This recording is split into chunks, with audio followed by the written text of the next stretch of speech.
మన ప్రేక్షకులందరికీ కూడా ఈరోజు అంటే శుక్రవారం నాడు శైవ దమన పూజ అని చెప్పి ఈ చైత్ర మాసంలో శివుడికి మనం పూజ చేయటం అనేది ఒక సంప్రదాయం. అంటే ఏదైతే మరి చైత్ర మాసంలో ఇంత కొద్ది రోజుల ముందే మీరందరూ కూడా రాముల వారి యొక్క కళ్యాణాన్ని కమనీయంగా వీక్షించి మరి పానకాన్ని కూడా స్వీకరించి ఉంటారని చెప్పి నేను అనుకుంటున్నాను. ఈ చైత్ర మాసంలో ఏదైతే మరి మొదట శుక్ల చవితి ఉందో అది గణేష దమన పూజగా మనం చేసుకోవటం అనేది కూడా జరిగింది. ఇప్పుడు ఈ 11వ తారీఖు శుక్రవారం నాడు ఏదైతే ఉందో ఆ రోజు మరి శివుడికి దమన పూజ నిర్వహించడం అంటే శైవ దమన పూజ అని చెప్పి చాలా ప్రత్యేకంగా మనం శివుణ్ణి ఆరాధించడానికి వినియోగిస్తాం. అసలు శివుడిని ఎందుకు కొలవాలి? మరి రాముడిని ఎందుకు కొలవాలి?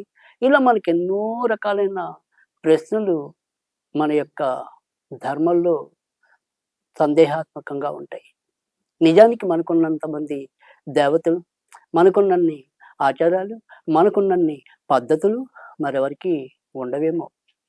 అయితే ఏ పద్ధతి ఎలా ఉన్నా, ఏ సంప్రదాయం మనం ఎలా అనుసరించినా మన అందరి యొక్క పరమార్థం ఒకటే. ఇలలో సౌఖ్యం అనుభవించటం, మరి తర్వాత ఏదైనప్పటికీ కూడా మనం పుణ్యాన్ని ఆర్జరించి మోక్షాన్ని పొందటం. కనుక ఇహపరమైన సౌఖ్యాల కోసం మనం తాపత్రయపడటం అనేది మానవ యొక్క జన్మ ఉద్దేశం.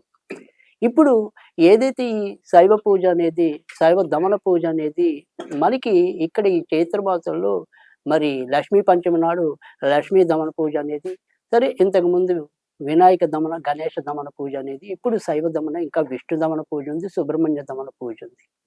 ఈ రకంగా మనం ఈ పంచదేవాత్మకుల్ని పూజించినట్టయితే గనక ఇప్పుడుండే ఈ చైత్ర మాసం అనే కాదు, ఏదైతే విశ్వావసు నామ సంవత్సరం అంతా కూడా మళ్ళీ ఏడాది కాలం పాటు మనకి అకాలంగా వచ్చే అనారోగ్యాల బారి నుంచి గాని, మరి అప్పటికప్పుడు ఉత్పన్నమయ్యే పెద్ద సమస్యల నుంచి గాని మనం అందరం బయటపడాలి అనే ఒక ఉద్దేశంతో ఆయా దేవతల యొక్క దమన పూజని మన యొక్క పూర్వీకులు తెలిపి ఉన్నారు మనకి.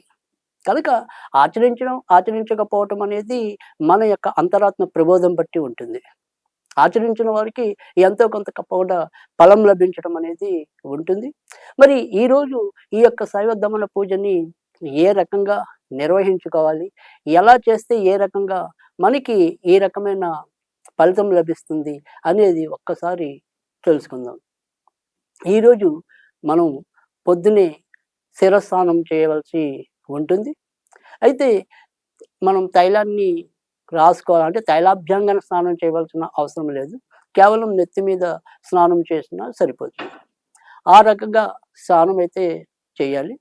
చేసిన తర్వాత మన ఇంట్లో గనుక శివపార్వతుల ఫోటో ఉన్నా, లేదా శివ కుటుంబం యొక్క ఫోటో ఉన్నా, ఏదైనప్పటికీ కూడా శివుడి యొక్క చిత్రపటం ఏదైతే ఉంటుందో ఆ చిత్రపటం దగ్గర ఓం శం శివాయ నమః, ఓం శం శివాయ నమః, ఇది 108 సార్లు చదువుకోవాల్సి ఉంటుంది.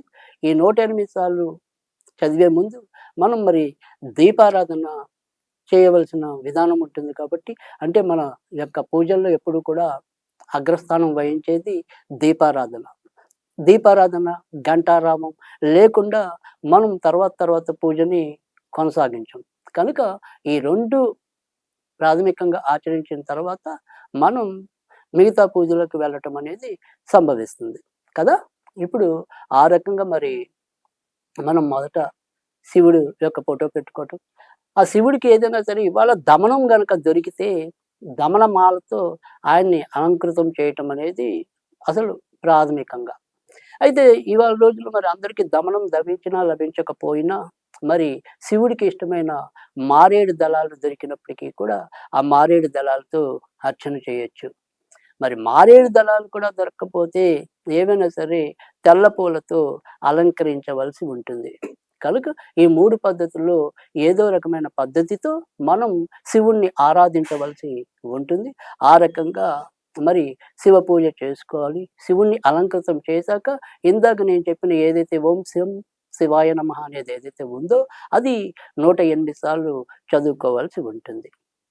మరి ప్రసాదం ఏం పెట్టాలి అంటే గనక ఇక్కడ ఈ ప్రసాదంలోకొచ్చేప్పటికి శివుడికి ఈ రోజు నుంచి అంటే మనం ఏదైతే ఈ దమన పూజ అనేది గాని, మరి ఏదైనా శైవ దమన పూజ అనేది గాని, ఈ రోజు మొదలెట్టి అంటే శుక్రవారం నుంచి మంగళవారం వరకు 5 రోజులు కొనసాగించవలసి ఉంటుంది. ఈ 5 రోజులు కూడా ప్రతిరోజు ఇదే పద్ధతిలో మనం శివుడికి పూజ చేసి, మనం కేవలం దద్దోజనం నివేదన చేస్తే సరిపోతుంది. అలాగే 5 రోజులు కూడా మనం ప్రసాదాలు మార్చవలసిన అవసరం కూడా లేదు.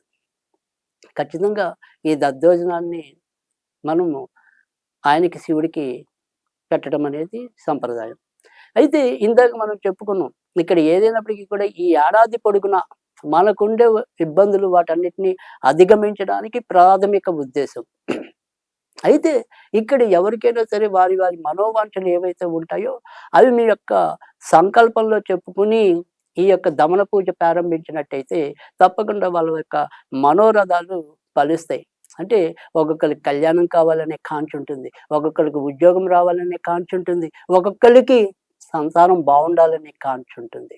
కనుక కాంక్ష ఏదైనప్పటికీ కూడా మీ ఆకాంక్షలు ఫలింపజేయడానికి ఈ యొక్క శివ లేదా శైవ దమన పూజ అనేది ఎంతైనా ఉపయోగకరంగా ఉండటం అనేది కూడా జరుగుతుంది. తరువాత మరి ఈ 5 రోజుల్లో మీరేమన్నా ఉపవాసాలు ఉండాలా? ఉపవాసం చేయాలా? ఇలాంటి సందేహాలు కూడా కొంతమందికి రావటం అనేది సహజం.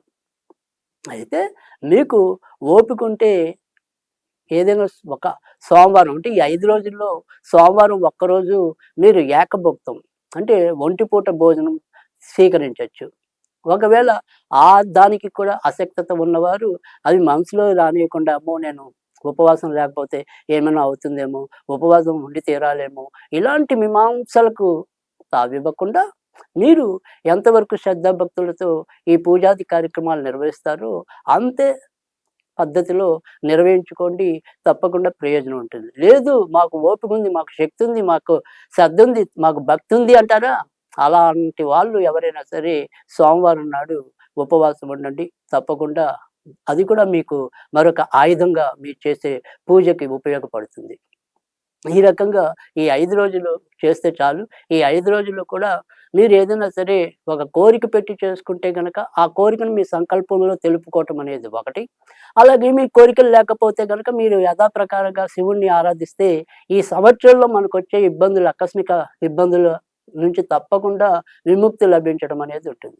ఈ రకంగా ఈ యొక్క పూజని నిర్వహించుకున్నట్టయితే గనక తప్పకుండా మీ అందరికీ కూడా మంచి జరుగుతుంది.